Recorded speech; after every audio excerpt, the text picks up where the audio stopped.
Boa tarde para todos, queridas, queridos, Deus abençoe.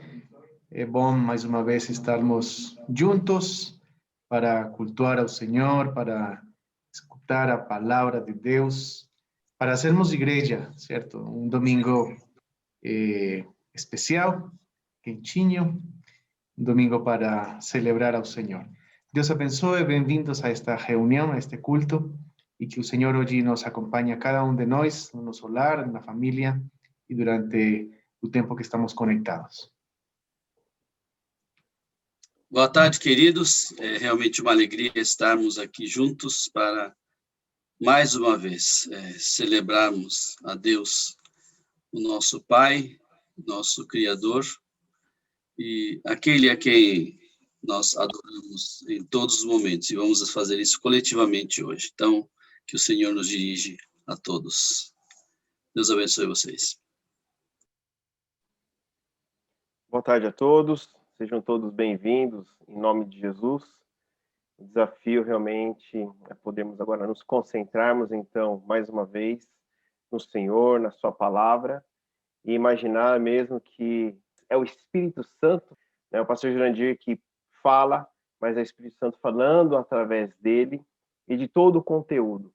E de forma poderosa, imaginando da mesma forma que o povo era alimentado diariamente com o maná, algo vindo realmente dos céus, e dando mesmo sustento, que a sua palavra possa ser hoje, então, esse sustento para a sua vida. Aquilo que realmente você mais precisa está concentrado em Jesus e vem mediante a tudo que estaremos vendo acontecendo, então, nesses instantes.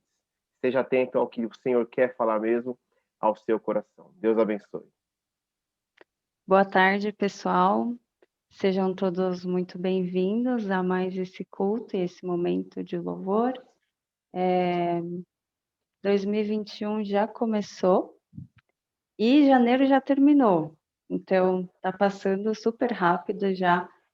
E eu sinto que à medida que o tempo vai passando mais rápido, a nossa capacidade de concentração vai diminuindo, né? E também a gente está nessa era tecnológica e tem muitas distrações. Mas eu queria convidá-los agora a se desligar de distrações, sejam elas, né, do seu celular, coisas do trabalho, coisas da casa, demandas da casa, para nesse momento se concentrar nesse tempo de culto ao Senhor, né? A gente tem agora um momento de louvor a Deus, e Ele é o Deus Criador, Ele é o único Deus digno de louvor, Ele é todo-poderoso, amoroso. E será que durante essa semana, em algum momento dessa semana, você se maravilhou com esse Deus?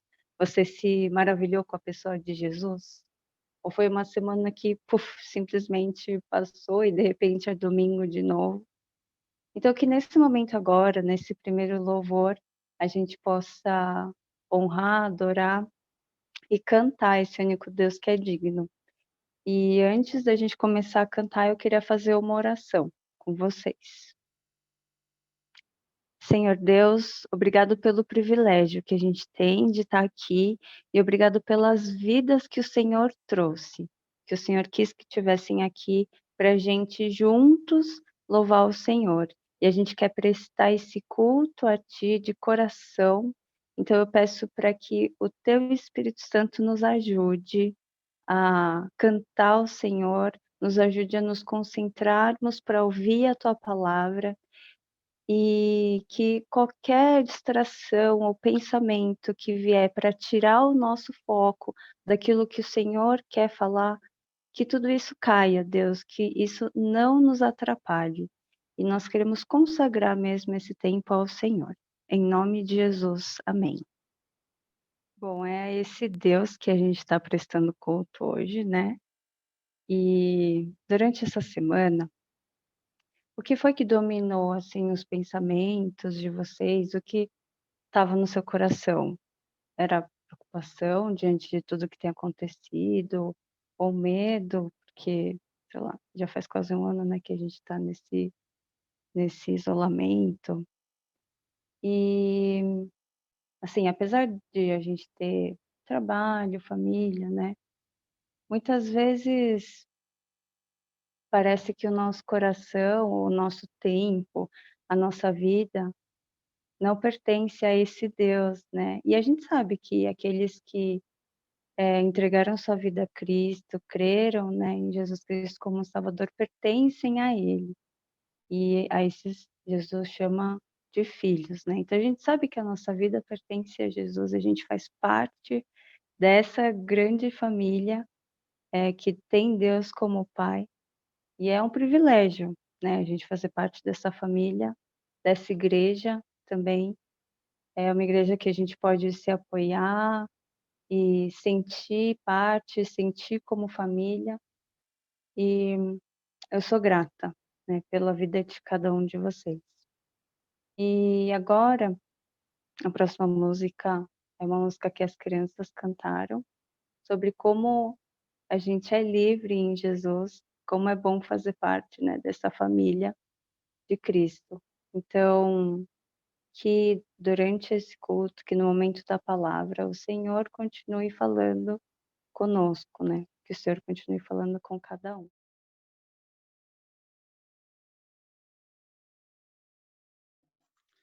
Boa tarde, queridos. É uma alegria poder compartilhar, né, a palavra do Senhor esta tarde.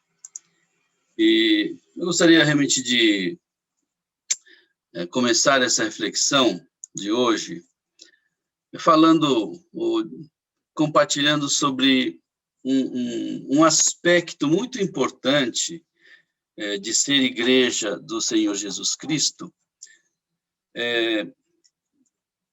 que é o aspecto do pertencimento.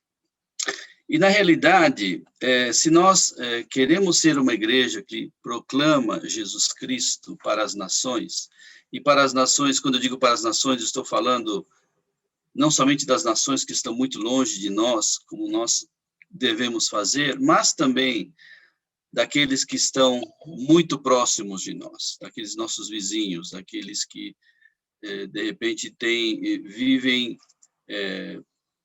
uma circunstância ou situação que é diferente de nós e precisamos atravessar certas barreiras para poder chegar a eles. Essa questão do pertencimento é uma coisa muito importante para o ser humano. Pense sobre esse sentimento de tranquilidade, paz e afeto que você experimenta quando você está, por exemplo, com a sua família, né? Realmente é muito gostoso estar junto com aqueles que você sabe que te amam e sabem que querem o seu bem, né? Mesmo que, sei lá, mesmo entre irmãos, pode brigar, falar o que quer, mas no fundo você sabe que aquele pertencimento existe, e até por causa disso que você tem mais liberdade, né? E mesmo quando a gente vai passando, por exemplo, para a adolescência, também as pessoas, todos nós queremos fazer parte de algum grupo de amigos, queremos fazer parte, estar assim, realmente bem integrado, isso não somente na adolescência, mas também na juventude, no trabalho, na fase adulta, na velhice, né? Eu fico imaginando, inclusive, nós como igreja, que queremos ser uma igreja multiétnica, que dá espaço e que se preocupa com pessoas que vêm de diferentes partes do mundo que estarão aqui ou estão aqui em São Paulo. Essa questão de mudança, também, de pertencimento, é uma coisa muito importante. Essas pessoas estão longe dos seus familiares, muitas vezes, do país onde cresceram, dos amigos que convivem, e normalmente indo para um lugar que você não conhece, ou que as pessoas pensam diferente, agem diferente, uma língua que talvez não entendemos muito bem, tudo isso realmente traz para nós esse sentimento de não pertencimento, né? E isso é contra a natureza humana, por isso que é tão difícil mudanças que envolvam mudanças de ambiente, né? Isso pode trazer tristeza, pode trazer frustração, pode trazer solidão. Então, essa questão do pertencimento, quando ela não existe ou ela está quebrada de alguma forma, ela traz realmente consequências para pessoas, sendo elas estrangeiras ou não. E ainda mais agora, nesse momento da pandemia, em que, por causa do distanciamento social, você tem menos oportunidade de interagir com as pessoas diretamente. Você interage, tudo bem, por meio da internet, mas realmente não é a mesma coisa, né? E realmente, esta questão que é tão profundamente humana, tão essencial, tão fundamental, parece que nós nos esquecemos dela quando queremos ser igreja, ou quando queremos ser a voz, aquele que vai carregar, proclamar quem é Jesus Cristo. Aqueles que somos nós, né? Que vamos fazer, que queremos que as pessoas entendam que eles pertencem. Então, quando eu falo de pertencimento da igreja, não é o fato de eu pertencer a uma igreja, que é uma coisa muito boa, mas é o fato de que existem muitas pessoas que necessitam pertencer. E pertencer à igreja de Deus, ser parte, se sentir família de Deus, mas que não tem essa oportunidade. De fato, no ano passado, antes da pandemia, eu fui à Colômbia, foi em janeiro do ano passado, eu fui à Colômbia, tive a oportunidade de ir para a Colômbia, e lá eu conheci um jovem que cresceu numa família cristã. E ele descobriu na sua adolescência que tinha atração por outros rapazes. Esse rapaz não é colombiano, ele era um americano que eu encontrei na Colômbia. E quando esse rapaz, então, contou para sua mãe, a mãe, a mãe era cristã, toda a família ia para a igreja, e a mãe, então, foi se aconselhar com o pastor, e o pastor disse à mãe, né, que o filho dela não podia mais frequentar a igreja se continuasse com isso, né, ou se realmente não largasse isso. Ele nem sabia o que era ser homossexual, ele era um adolescente. Ele nunca tinha ouvido falar desse negócio de movimento LGBT, mas na medida em que isso se tornou conhecido, porque era uma pequena comunidade, essa tendência, então as pessoas começaram a chamá-lo assim na escola. E então ele passou a ser repudiado na escola, e ele não podia mais frequentar a igreja também, e também o seu pai não gostou disso, e também ele foi repudiado pelo seu pai. E ele me contou que isso que acontece com ele, acontece com a maioria, a grande maioria das pessoas homossexuais, a experiência do repúdio, né? Essa experiência comum do repúdio é que faz elas se conectarem. Então, na realidade, o que acontece não é que eles querem, aparentemente, pelo menos o que diz ele, não é que eles querem fazer parte de um grande movimento, eles simplesmente se conectam porque lá eles encontram pessoas que sentiram a mesma coisa e que têm, então, uma identificação, foram repudiados, se sentiram excluídos.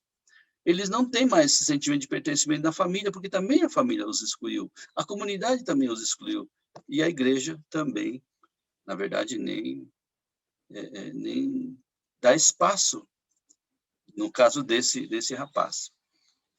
E aí a pergunta que me surgiu na mente, ele também fazer, como é que essas pessoas podem conhecer Jesus se não se sentem acolhidos por aqueles que dizem que são seus discípulos?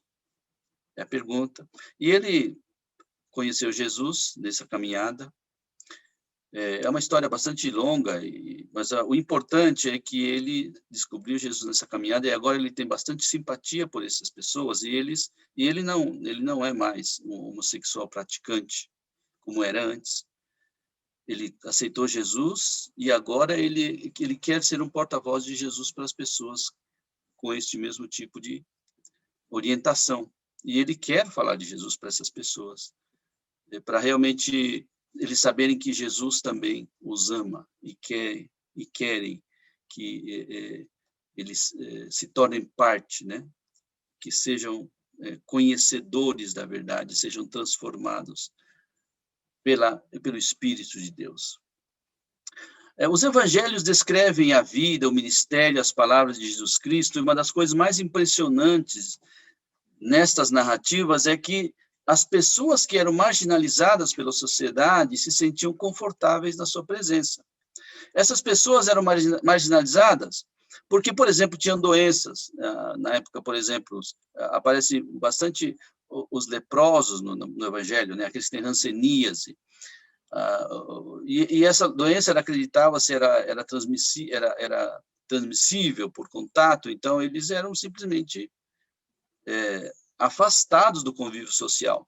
E se eles, por exemplo, estivessem em algum lugar e começasse a aparecer gente ou coisa desse tipo, eles tinham que falar, olha, eu tenho essa doença, não se aproximem de mim. Era assim na época de Jesus.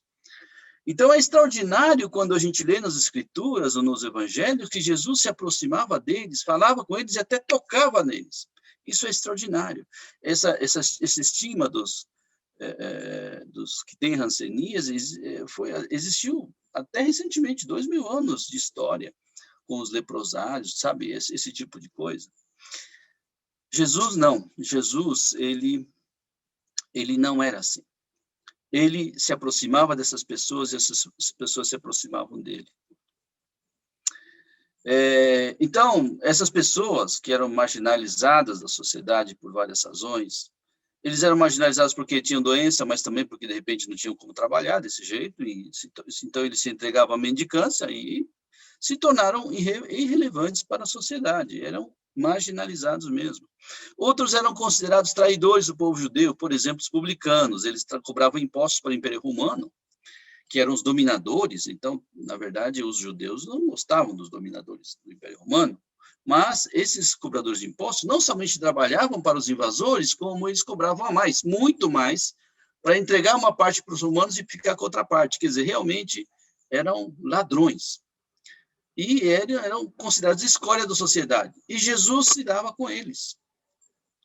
As pessoas, os publicanos se chegavam de Jesus. As pessoas se sentiam à vontade de estar com Jesus. E parece que Jesus se sentia estar à vontade com eles. É interessante, se a gente olhar para as narrativas dos evangelhos, que justamente aqueles que eram os líderes religiosos, ou os ricos, ou, de repente, aqueles que o jovem rico, por exemplo, é um exemplo também, mas que se aproximavam de Jesus, mas com algo, dizendo assim, olha, eu tenho isso, eu tenho aquilo. Ou que achavam que realmente tinham favor diante de Deus, porque, de repente, eles eram pessoas boas, ou faziam coisas boas, sempre seguiram a lei. A esse Jesus Cristo era mais rigoroso. É muito interessante ver como Jesus tratava as pessoas. Hoje eu quero justamente falar sobre isso, sobre esta graça que permeia o ministério de Jesus. E como essa graça se desdobra em diferentes aspectos do ministério de Jesus. Eu quero falar sobre um deles hoje, e em outras oportunidades, creio, eu terei chance também de falar sobre outros aspectos. Então, eu queria compartilhar com vocês, então, a tela e a passagem de hoje, né, que está... vocês conseguem enxergar, né, que está em João, capítulo 8, versículos 1 a 11. Essa passagem de João, capítulo 8, versículos 1 a 11, é a famosa passagem que Cristo ele se encontra com uma mulher que foi pega em adultério, né? E esse é uma pintura famosa, né? Que dentre várias que existem e que então fazem referência a este acontecimento. É muito interessante essa pintura. Obviamente, na época o contexto de Jesus, tudo isso aconteceu não é exatamente com esses, provavelmente, né, com esses prédios e tudo mais, mas ele retrata algumas coisas, o fato de que Jesus escreveu algo na terra, relata alguns dos aspectos interessantes deste acontecimento. Nós vamos, então, ler a passagem agora. Então, diz assim, Jesus, no entanto, foi para o Monte das Oliveiras, De madrugada voltou novamente para o templo, e todo o povo se reuniu em volta dele. E Jesus, assentado, os ensinava. E então os escribas e fariseus trouxeram à presença dele uma mulher surpreendida em adultério, e fazendo-a ficar em pé no meio de todos, disseram a Jesus: Mestre, essa mulher foi surpreendida em flagrante adultério. Na lei de Moisés, Moisés nos ordenou que tais mulheres sejam apedrejadas. E o Senhor, o que tem a dizer? E eles diziam isso tentando, para terem do que o acusar, mas Jesus, inclinando-se, escrevia na terra com o dedo. Como eles insistiam na pergunta, Jesus se levantou e lhes disse: quem de vocês estiver sem pecado, seja o primeiro a tirar esta pedra. E, inclinando-se novamente, continuou a escrever no chão. Mas eles, ouvindo essa resposta, foram saindo um por um, a começar pelos mais velhos até ao último, ficando só Jesus e a mulher em pé, diante dele. Levantando-se, Jesus perguntou a ela: Mulher, onde estão eles? Ninguém condenou você? Ela respondeu: Ninguém, Senhor. Então, Jesus lhe disse: Também eu não a condeno, vá e não peques mais. Esse drama aqui, ele tem esse acontecimento tem algumas pessoas envolvidas, né? Por exemplo, escribas e fariseus. Os líderes religiosos da época, eles estavam certos de que eles estavam certos. Eles tinham bastante certeza da sua retidão, de que eram justos e, portanto, as pessoas deviam respeitá-los e eles eram os guardiões da lei e ali estavam para desmascarar Jesus, porque eles achavam que Jesus ele era certamente alguém que estava fazendo tudo errado, diferente daquilo que eles achavam que era o certo, né? Então, eles vieram aqui realmente com o intuito de desmascarar ou de pegar Jesus, né? E interessante, no entanto, é que o que acontece para esse resultado, né? Eles, olha, Jesus ele vai entrar nessa armadilha. Por quê? Porque essa mulher foi pega em adultério e quem foi pego em adultério tem que receber uma punição, que é o apedrejamento, que é o que estava na lei, né? Mas Jesus Cristo, ele dá uma resposta que surpreende a todos. Ele diz assim: aquele que não tem pecado, aquele que dentre vós estiver sem pecado, seja o primeiro que lhe atire pedra. É uma resposta que foi surpreendente. Eles ficam atordoados com essa resposta. Eles tinham certeza, né, de que ele iria deixar essa mulher ir, porque nos parecia que não era da natureza de Jesus apedrejar, e parece que as pessoas não levavam realmente essa lei tão a sério, porque se levasse, se ela foi pega em flagrante adultério, quer dizer, então tinha lá ela e o homem que estava lá no adultério também. O que fizeram com ele? Não apedrejaram, aparentemente. Então parece realmente que isso aqui foi armado para pegar Jesus, para ele fazer alguma coisa que ia contra a lei. E, na verdade, Jesus ele cumpre a lei. Ele está dizendo: olha, vocês querem que a lei seja cumprida, e a lei diz que tem que ser apedrejada, então tudo bem. O que eu quero é que aquele que estiver sem pecado seja o primeiro a atirar esta pedra. Jesus ele está cumprindo a lei. É uma resposta brilhante. Brilhante por quê? Porque ele cumpre a lei, não é? Ele cumpre a lei no sentido de ensinar que a lei ele tem um espírito. E qual que é esse espírito desta lei? É justamente isso que Jesus está dizendo. Aquele que não tem pecado, atire a primeira pedra.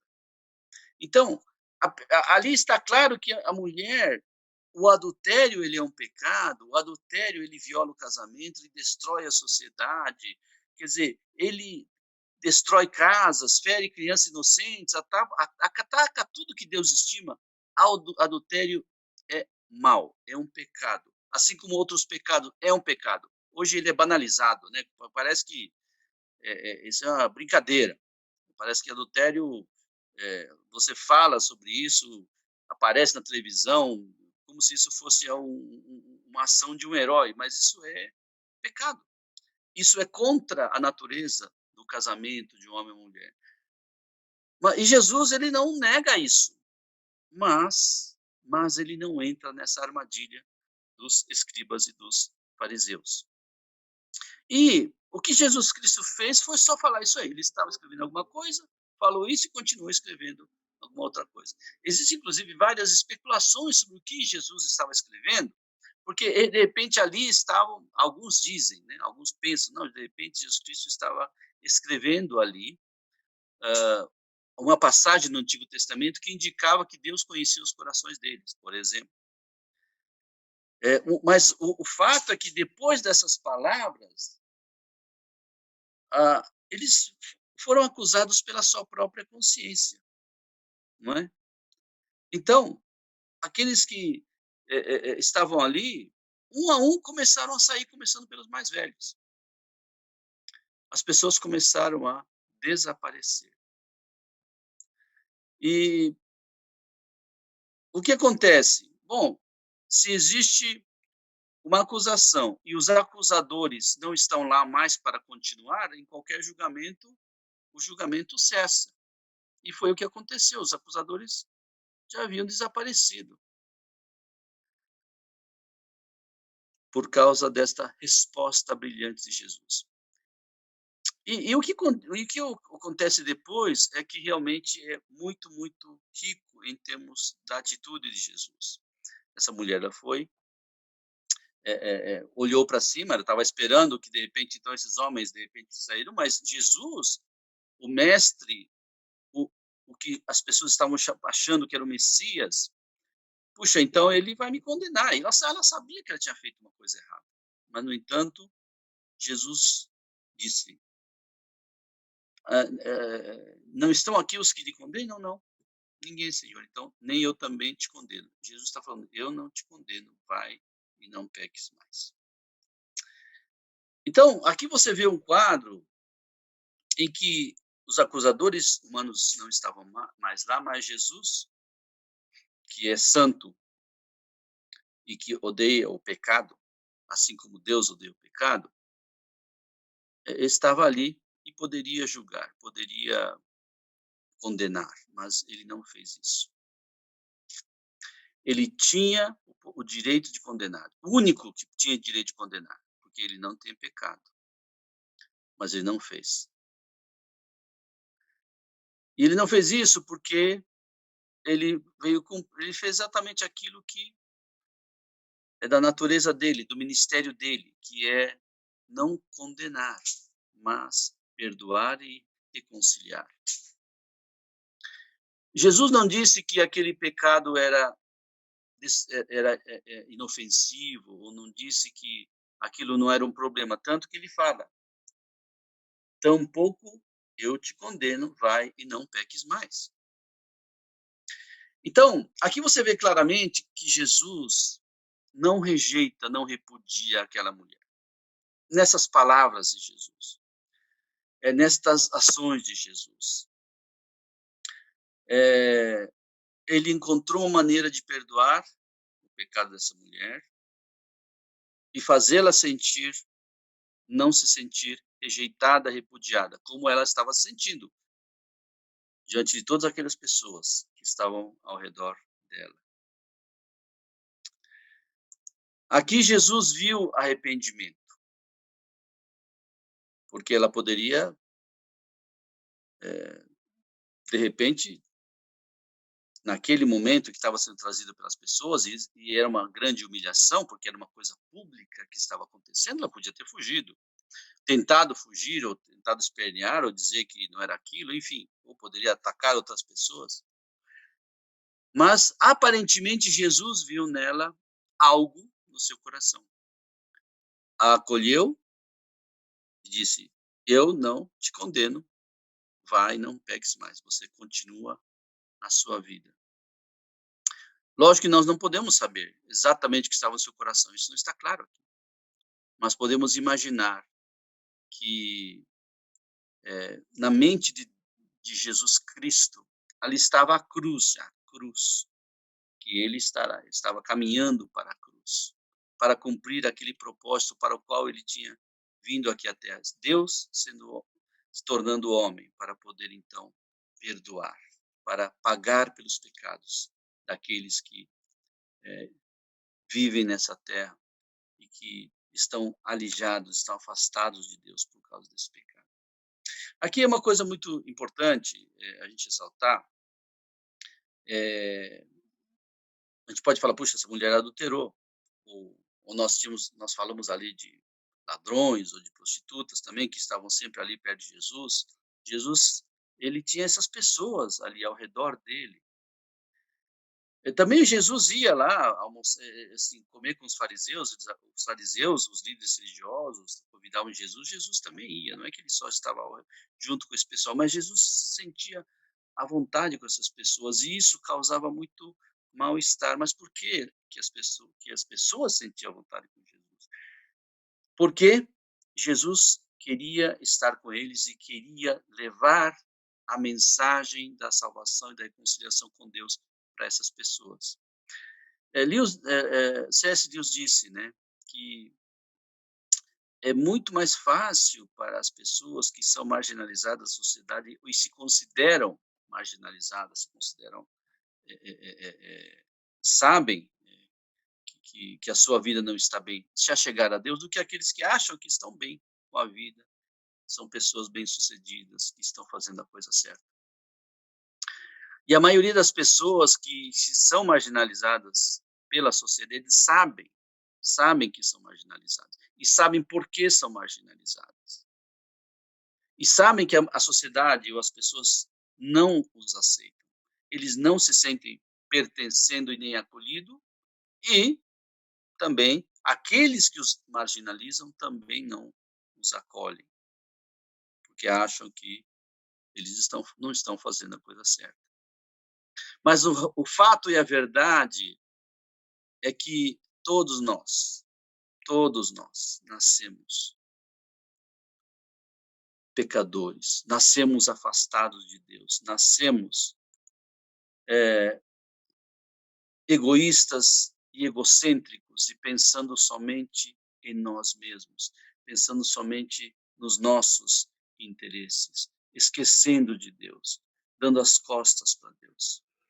E a menos que este poder do pecado que existe em nós seja quebrado, a menos que Deus faça algo para nos libertar e dar uma possibilidade de uma nova vida, se Ele não faz isso, então nós estaremos amarrados, nós estamos presos. E para justificar a nossa condição e o nosso coração, e para que a gente se sinta bem, então, a gente vai achar as desculpas necessárias para poder, então, viver e continuar vivendo a vida que nós estamos vivendo, queremos viver. A nova vida só vem quando nós nos encontramos com Jesus. E nos encontramos com Jesus e nos aproximamos de Jesus e nos sentimos acolhidos por Jesus, porque Jesus nos acolhe. E Ele vem e nos acolhe e fala, vai, não peques mais. Mas Ele não está nos condenando. Ele fala, eu também não te condeno. Eu tampouco te condeno. Jesus não veio para condenar, Jesus veio para nos restaurar. Jesus veio para nos trazer vida. Quando Jesus fala, vai, não peques mais, aqui é a palavra de um Deus que tem poder de fazer isso.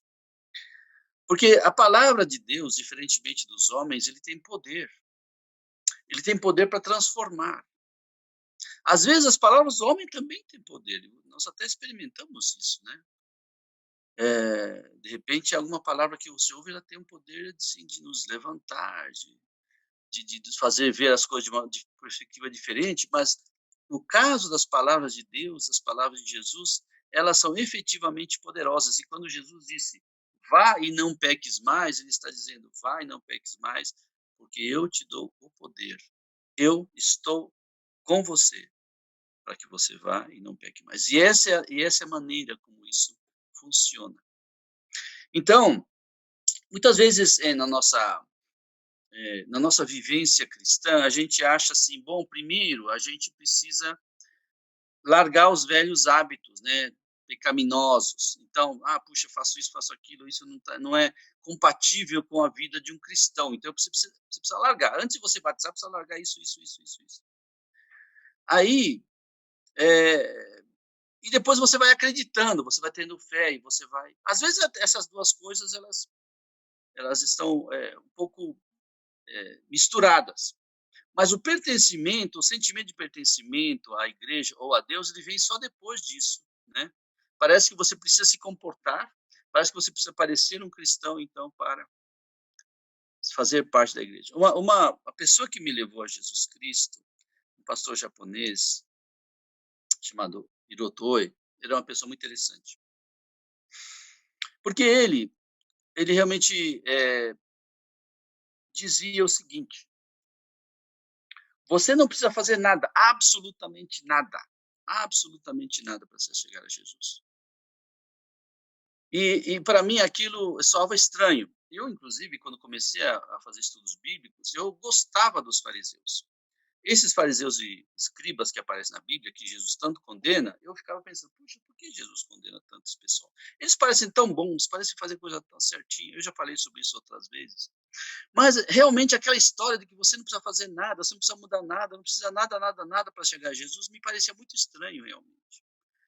E muita gente continua achando assim, né? Acha, puxa, eu não quero ir para a igreja porque eu faço isso, eu faço aquilo, acho que Deus não vai gostar disso. Se fosse possível você mudar aquilo que o pecado dentro de nós, dentro de você e de mim, faz com você, como se você pudesse mudar de uma hora para outra, e depois que você muda, então você resolve entrar na confraria dos cristãos. Mas não é assim, não é assim.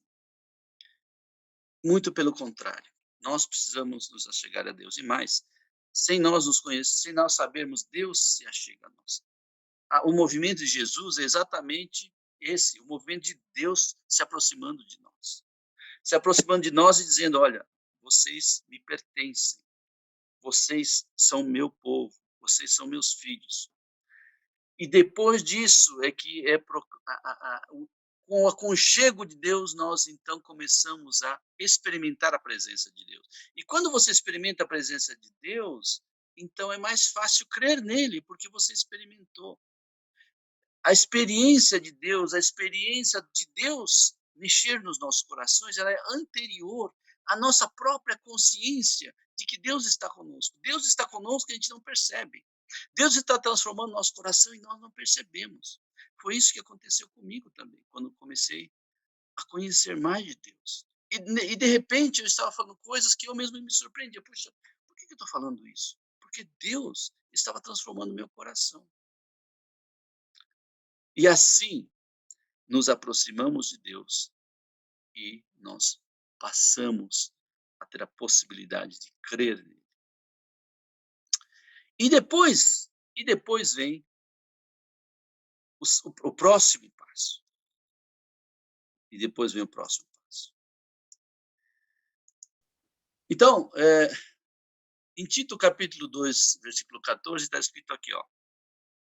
Ele deu a si mesmo por nós, a fim de nos remir de toda iniquidade e purificar para si mesmo um povo exclusivamente seu, dedicado à prática de boas obras. Então, ele se deu a nós mesmos, ele chegou até nós e morreu por nós na cruz, a fim de nos remir de toda iniquidade. Então, Deus pagou na cruz pelos nossos pecados. E por causa disso é que nós somos purificados para Ele. E por causa disso é que nós podemos ser dedicados às boas obras, às obras dele. Então, primeiro vem aquele acercamento, de Deus. E depois vem a fé. E depois vem a transformação das nossas vidas para a prática das boas obras. A prática das boas obras é consequência da ação de Deus em nossas vidas. Nunca é o início de como nós nos aproximamos de Deus. Não é o comportamento e depois a fé e o pertencimento à comunidade de Deus. Não, não. É o pertencimento a Deus. Nós pertencemos a Deus em primeiro lugar. E depois, com esta consciência e aproximação de Deus, então nós começamos a conhecê-lo, a crer, porque ele está ali. E depois Deus vai realizar essa transformação em nossas vidas aos poucos. Quando pensamos em ser igreja do nosso Senhor Jesus Cristo, agora estamos falando de nós, a primeira coisa que nós precisamos fazer é que as pessoas saibam e experimentem a presença de Deus onde eles estiverem. E se sintam confortáveis onde eles estiverem com a presença de Deus. Então, entrar na igreja, fazer parte da igreja, esse tipo de coisa é a última coisa que você precisa pensar quando você vai convidar alguém para crer em Deus.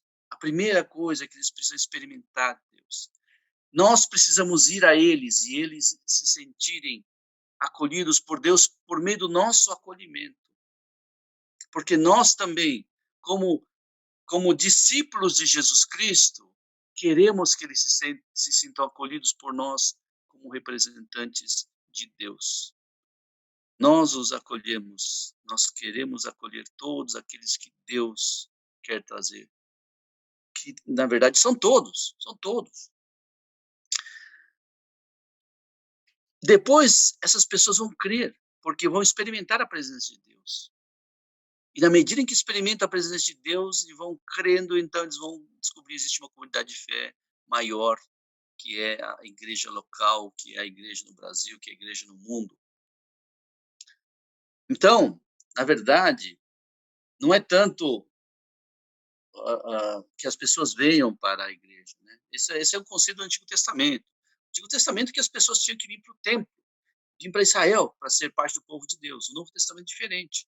O povo de Deus sai para o mundo.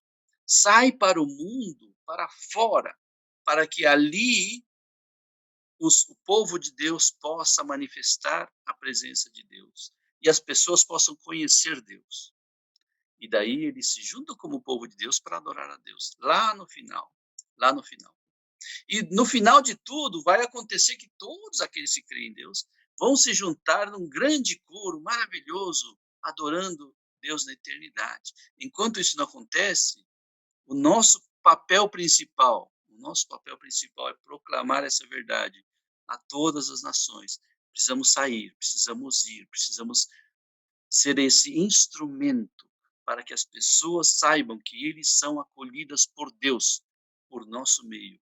Como é que nós podemos dizer Deus te ama e Deus te acolhe se nós não expressamos a eles o quanto nós queremos acolhê-los pessoalmente, nós mesmos, não é?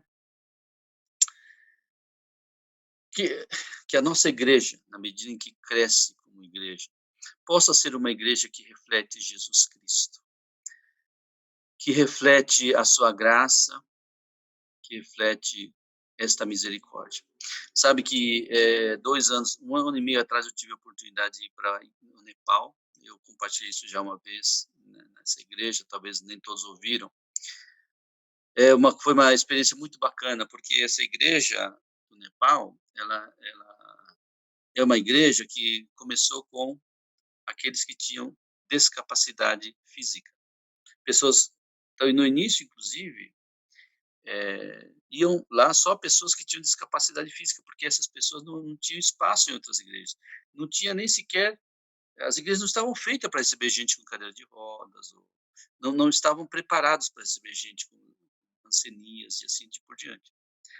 E essa igreja, no início, era só para essas pessoas, porque o pastor, que também se tornou descapacitado por causa de um acidente, andava de cadeira de rodas, ele viu, puxa, essas pessoas precisam de Jesus, e essas pessoas precisam ter um lugar para cultuar juntos, e criou, então, essa igreja. Muito interessante, chama-se Porta Maravilhosa, né? O Beautiful Gate é o nome do ministério. E muito interessante, né? Você chega na igreja, eu fui participar do culto dominical ali, então as pessoas as pessoas, por exemplo, que tiveram hanseníase, ou têm, então não têm os dedos nas mãos. Mas eles não têm vergonha disso. Eles chegam para você e te cumprimentam. E te cumprimentam com alegria. Dizendo assim, olha, como se dissesse aqui, olha, a minha casa. Seja bem-vindo. É um sentimento muito gostoso você ver que a pessoa não tem vergonha dessa situação. E eles se sentem em casa, e eles estão ali para te acolher. E eles estão ali para demonstrar o amor de Deus. E é uma mensagem muito poderosa. Então, cada igreja tem o seu papel, cada igreja tem o seu propósito, um propósito para o qual Deus nos chamou. E cada um de nós, como parte desta igreja, também tem um propósito para o qual Deus nos chamou. Então, realmente, a gente precisa fazer a seguinte pergunta, né? Não é quem sou eu, mas a quem eu pertenço. E ao final das contas, eu pertenço a Deus. Porque Deus tem um propósito para nós, para cada um de nós. E que nós possamos, então, cumprir esse propósito como discípulo de Jesus Cristo, tendo a mesma mente de Cristo, também tendo o mesmo coração de Cristo, e levar esta mensagem maravilhosa de transformação para as pessoas que estão desesperadas por ouvir. Ontem eu falei com o presidente da igreja da Síria, e nós estamos conversando sobre diferentes necessidades. Ele estava falando, compartilhando que a Síria agora uma grande necessidade é que eles sentem necessidade de aconselhamento, porque nessa situação de pobreza extrema que eles vivem e ainda de guerra, de muita convulsão social, as pessoas estão ficando cada vez mais perdidas, e eles querem, como igreja, servir para trazer paz, e chegando na casa das pessoas para compartilhar sobre o amor de Deus e estar junto com eles, né? Então, que sejamos.